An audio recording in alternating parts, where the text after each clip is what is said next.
इस कार्यक्रम में उपस्थित मंचस्थ विद्वज्जन,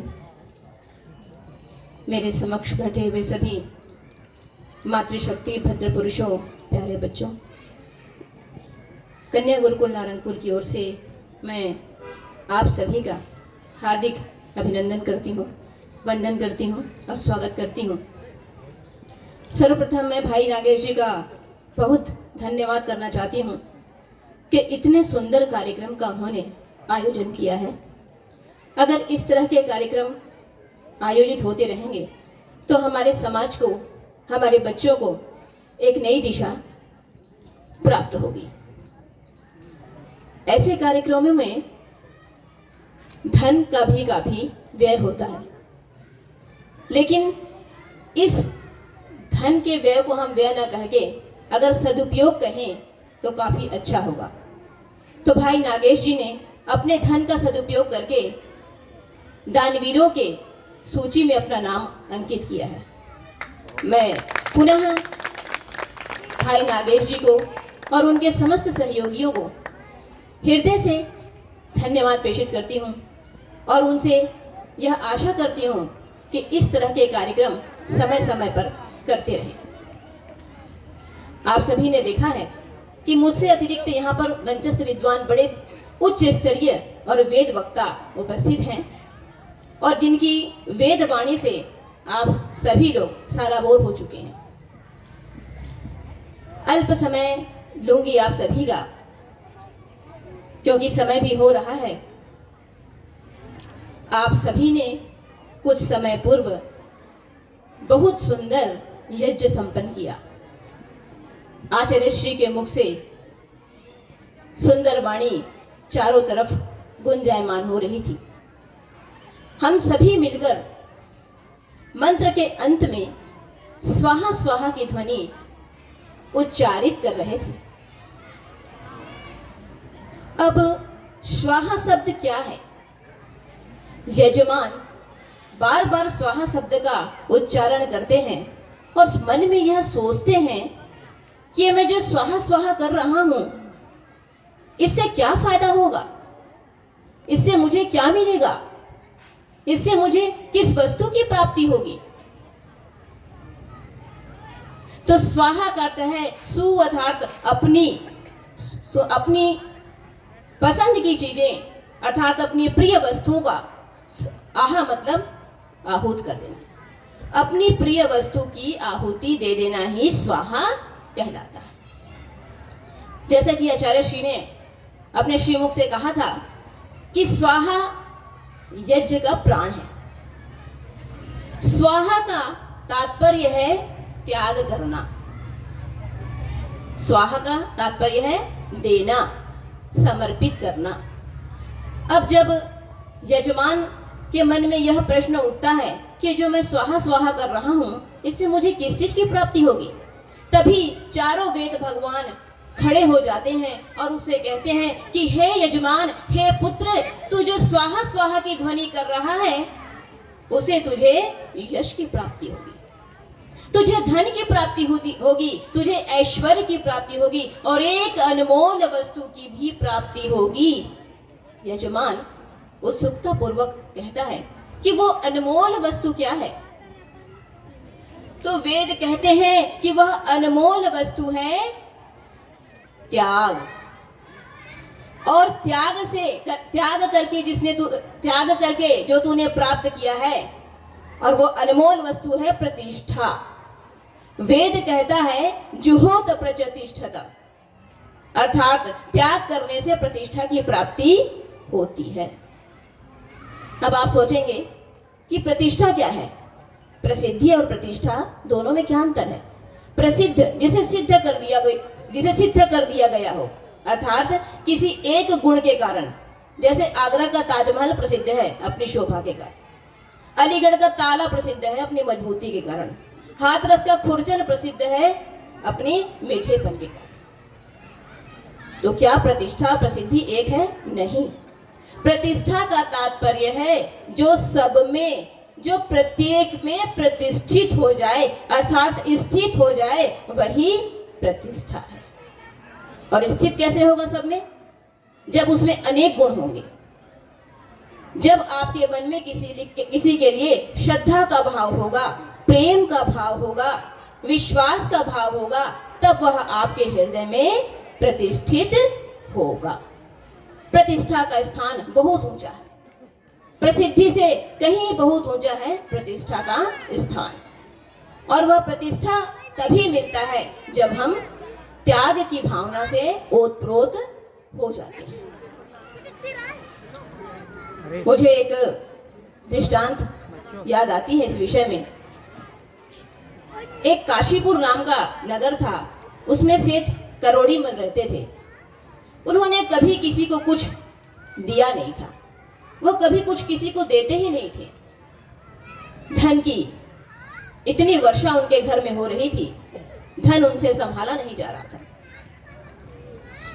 एक दिन भाई नागेश ने जिस तरह के कार्यक्रम को आयोजित किया है, ऐसे ही एक कार्यक्रम वहां चल रहा था। आचार्य श्री जैसे एक बहुत बड़े प्रवक्ता दान के विषय में चर्चा कर रहे थे।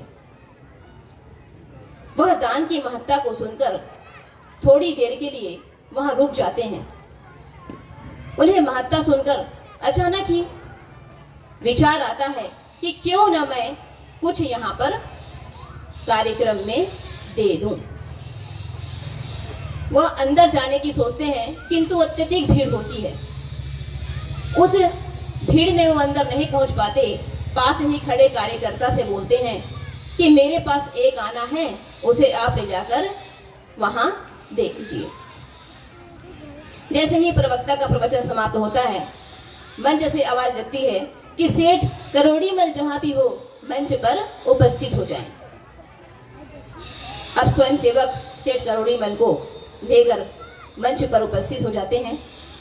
मंच पर जाते ही करोड़ीमल नाराज हो जाते हैं और पास बैठे हुए उद्घोषक से कहते हैं कि अरे तुम तो बड़े लोभी हो, बड़े लालची हो। जब तक मैंने तुम्हें कुछ नहीं दिया था तब तक तो तुम मुझे बैठने को भी नहीं कह रहे थे। मैं तो भीड़ से पीछे खड़ा था और वहां से आने का प्रयास कर रहा था। तुम्हारे व्यक्ति जो खड़े हैं वो मुझे आने भी नहीं दे रहे थे, और जहां मैंने एक आना जेब से निकाल के क्या दे दिया, तुम तो मेरी तारीफ करने लगे, मुझे मंच पे बुलाने लगे। ऐसा क्यों? तभी प्रवक्ता महोदय बैठे थे। उन्होंने कहा, सेठ करोड़ीमल जी, जुहोत प्रतिष्ठित, त्याग से प्रतिष्ठा की प्राप्ति होती है। आपने त्याग का विचार किया और आपने निकाल कर दे दिया। जो आपने एक आना निकाल कर दिया उसे आपको सम्मान प्राप्त हुआ, अर्थात आपको प्रतिष्ठा की प्राप्ति हो गई। सेठ करोड़ीमल जी बड़े खुश हुए। उन्हें बहुत बड़ी एक प्रेरणा मिली और उस दिन से जब भी कुछ कार्यक्रम इस तरह के आध्यात्मिक और धार्मिक होते थे, सदा वो निकाल कर दे दिया करते थे। किंतु प्रश्न ये बनता है कि अगर हम थोड़ा दें तो क्या हमें प्रतिष्ठा की प्राप्ति होगी, या ज़्यादा दें तो प्रतिष्ठा की प्राप्ति होगी? तो आइए चल के सुनते हैं कि हमें किस तरह के दान देने से प्रतिष्ठा की प्राप्ति होगी। आर्य समाज मंदिर का निर्माण हो रहा था और जिस तरह आप लोग बैठे हैं इसी तरह कुछ धनवान बैठे हुए थे। नाम लिखा जा रहा था कि कौन कितना पैसा देगा। कोई 1 लाख, कोई 2 लाख, कोई 3 लाख, कोई 4 लाख, कोई 5 लाख, कोई 5 करोड़, कोई 10 करोड़ भी दे रहे थे।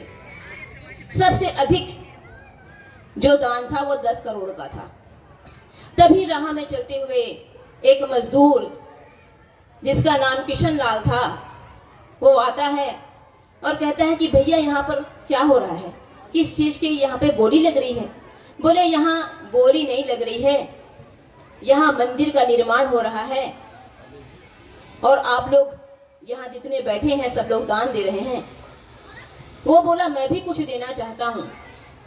उद्घोषक ने उसे भगा दिया, अरे जा, तू तो मजदूर है, तू क्या देगा? उसने कहा नहीं, मैं भी कुछ देना चाहता हूँ। बोले ठीक है, तू जाकर लेकर आ।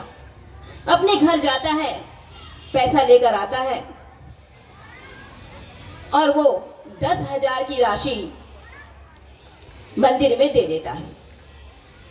उद्घोषक बड़ा प्रसन्न होते हैं, बड़े आश्चर्यचकित होते हैं और उस किशन लाल का नाम, उस मजदूर का नाम माइक से बार बार लेते हैं। अब जिसने 10 करोड़ दिया था वो बड़े नाराज हो गए महोदय जी। उन्होंने कहा, अरे उद्घोषक तो बड़ा बेवकूफ इंसान है, मैंने 10 करोड़ दिए, मेरा तो बस एक बार ही नाम लिया, और ये जो मजदूर है ये सिर्फ 10,000 दिया है और इसका बड़ा नाम हो रहा है। वो तिल मिलाते हुए उनके पास पहुंचते हैं और कहते हैं, उद्घोषक तुम क्या कर रहे हो? मैंने 10 करोड़ दिए, मेरा नाम तो तुमने एक बार बोला, इसने 10,000 दिए, आप इसका नाम बार बार बोल रहे हैं। उद्घोषक मुस्कुराते हैं, कहते हैं, भ्राता आप 1 अरब के व्यक्ति हो, आप 1 अरब के व्यक्ति हो और आपने 10 करोड़ दिया, अर्थात 100 रुपए में आपने 10 रुपए का दान किया। लेकिन इस मजदूर को देखो, इसने अपनी पुत्री के विवाह के लिए 10 वर्षों से अपना खर्चा चलाता है, अपना पेट काट काट कर पैसे इकट्ठा करता है और मंदिर के निर्माण में अपनी सारी जमा पूंजी 10,000 लाकर जमा कर देता है। तो श्रेष्ठ कौन हुआ? बताइए, श्रेष्ठ कौन हुआ? मजदूर हुआ। तो उनको समझ में आया कि ज्यादा दान देने वाला श्रेष्ठ नहीं है, किंतु भावपूर्ण, श्रद्धापूर्ण विचार से दिया गया दान ही श्रेष्ठ होता है। दान में कभी भी अहंकार नहीं होना चाहिए। अगर दान में अहंकार हो गया तो समझिए आपका दान निष्फल है, उसका कोई भी फल आपको नहीं मिल पाएगा। किस प्रकार नहीं मिल पाएगा, आगे की एक कथा है, अगर आप सुनना चाहें तो मैं बोलूं, अगर समय का अभाव हो रहा हो तो मैं उठ जाऊं। ठीक है, मैं अति संक्षिप्त में अपने गुरुकुल का परिचय देना चाहती हूँ। कन्या गुरुकुल नारंगपुर परीक्षित गढ़ की ब्रह्मचारिणियाँ आपके सामने बैठी हुई हैं और 10 वर्षों से ये गुरुकुल चल रहा है। लगभग 110 कन्याएं गुरुकुल में अध्ययनरत हैं। विभिन्न क्षेत्रों से कन्याएं आई हुई हैं और गुरुकुल में सभी प्रकार की शिक्षा दी जाती है, वैदिक और आधुनिक। 3-4 विशेष प्रकार के खेल सिखाए जाते हैं, जिसमें धनुर्विद्या, आत्मरक्षा के लिए जूडो, वुशु और योग, जिसमें बच्चियां राष्ट्रीय और अंतर्राष्ट्रीय स्तर पर कई बार स्वर्ण पदक प्राप्त कर चुकी हैं। बहुत अच्छा। और साथ में ही एक चिकित्सालय की शुरुआत भी की है, जिसका नाम माँ जीवन दायिनी है। और उसकी एक विशेषता है कि जो गरीब लोग होंगे उसमें सभी को मुफ्त में निःशुल्क उपचार किया जाएगा। और आर्य समाज के जो भी विद्वान हैं, जो भजनोपदेशक हैं, जो प्रचार प्रसार करते हैं, अगर उन्होंने विवाह नहीं किया है तो उनका उपचार भी वहां पर निःशुल्क किया जाएगा आजीवन। तो आप सभी से अनुरोध है कि आप एक बार गुरुकुल में जरूर आएं। हमारी कुछ ब्रह्मचारिणियां आई हुई हैं आपके सामने, आपने देखा ही है। तो आपसे विनम्र मेरा अनुरोध है कि आप वहां पर आइए और हमारा मार्गदर्शन करिए और बच्चों को आशीर्वाद प्रदान कीजिए। ओम। बहुत धन्यवाद। बहन जी ने